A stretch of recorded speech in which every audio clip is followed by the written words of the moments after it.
सध्या बाजारामध्ये ओला हरभरा म्हणजे सोलाणे भरपूर आलेले आहेत आणि ते बघितल्यानंतर अनेक पदार्थ करावेसे वाटतात। ते उकडून खाऊन झाले, भाजून खाऊन झाले, त्याची उसळ झाली, त्याचा भात झाला, त्याची खिचडी झाली, एवढे सगळे पदार्थ झाले, पण सोलाण्याची टिक्की मात्र करायची राहून गेली। तर आज ठरवलं की चला आज आपण सोलाण्याची टिक्की करूयात। चला तर मग ती कशी करायची ते बघण्याकरता आपण आपल्या स्वयंपाकघरात जाऊयात। येताय ना तुम्ही? आता हे आपले ओले हरभरे हल्ली मिळतात की नाही, त्याला त्याचे दाणे असतात, त्याला सोलाणे असे म्हणतात बरं का। हे सोलाणे आपण एक वाटी दीड वाटी घेणार आहोत आणि मुख्य म्हणजे एकदा धुवून घेणार आणि नंतर या भांड्यामध्ये घालून ते आपण उकळून घेणार आहोत, म्हणजे शिजवून घेणार आहोत।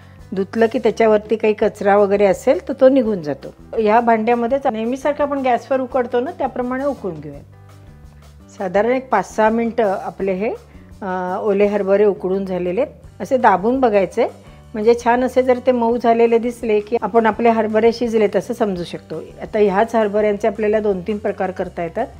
हे पाणी निथळून घ्यायचं, हरभरे हे गार करायचे आणि चाट मसाला घालून मस्त चाट तयार करता येतो आणि अतिशय उत्तम लागतो।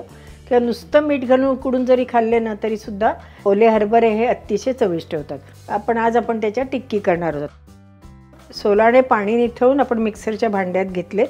त्याच्यात आपण मिरची, कोथिंबीर, थोडासा हिंग, थोडीशी कसुरी मेथी, हा आलं आणि लसणाचा ठेचा आहे, मिरचीचा एक छोटा तुकडा आहे तो आपण ह्याच्यात घातला आहे।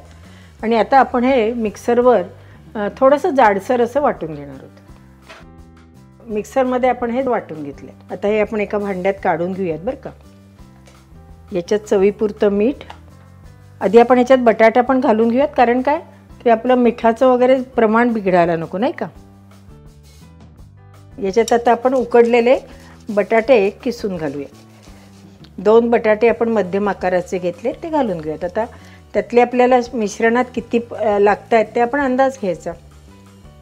त्याच्यात आता आपण धन्याची पूड साधारण 1 टीस्पून घालणार आहोत। छोटे चमचेत म्हणून 2 चमचे घेतले।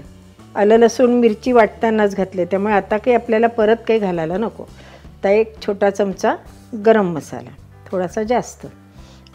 शेवटी आपल्या आवडीप्रमाणे मसाला आपण कमी जास्त केला तरी चालतो।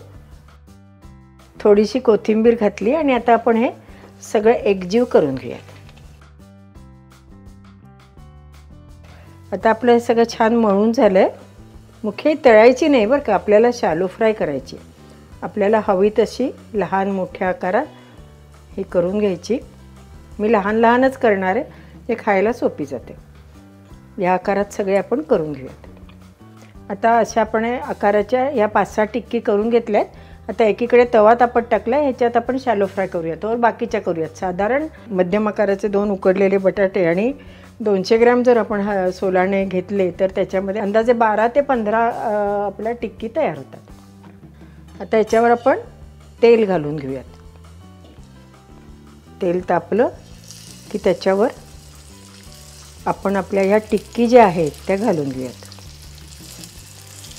तव्याचा एक नेहमी प्रॉब्लेम असतो बरं का, की ज्यावेळेला आपण तवा विकत घेतो तर आपण सरळ घेतो, म्हणजे एवढं बघत नाही। पण तवाचा जर मधला भाग उंच असेल तर तेल नेहमी साईडला जातं आणि मग ज्यावेळेला असं शॅलो फ्राय करायचं असतं त्यावेळेला आपली पंचायत होते, कारण तेल सगळं कडेला जातं। त्यामुळे कधी तवा घेताना आपण लक्ष द्यावं की मधला भाग फार उंच नाही आहे ना, नाहीतर मग ही अशी आपली फजिती होण्याची शक्यता असते।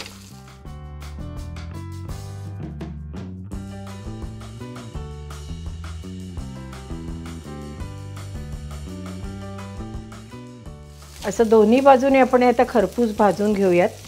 आपण अंदाजे एवढ्या टिक्कीना 1-3 चमचे तेल आपण घातलं होतं, ते सगळं आता टिक्कीने म्हणजे शोषून घेतलेलं आहे।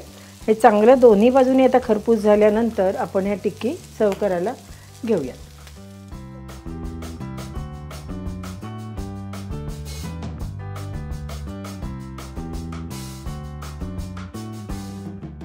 आहे की नाही, करायला अगदी सोपे आहेत। फक्त हरभऱ्याचे दाणे आपल्याला काढून ठेवायला पाहिजे, तेवढे तयार असतील तर मग टिक्की व्हायला काही वेळ लागणार नाही। तर ही अशी छान वेगळी रेसिपी तुम्ही नक्की करून बघा आणि मला अभिप्राय द्यायला विसरू नका, कारण अनुराधा चॅनलमध्ये अशा आपण खूप वेगवेगळ्या रेसिपी करतो ज्या पारंपरिक आहेत, झटपट होणार आहेत आणि मुख्य म्हणजे सगळ्यांना आवडतील अशा, हो की नाही। असेच छान छान व्हिडिओ बघण्याकरता अनुराधाच चॅनलला लाईक करा, शेअर करा, सबस्क्राईब करा आणि हो, बेल आयकॉन दाबायला विसरू नका. धन्यवाद.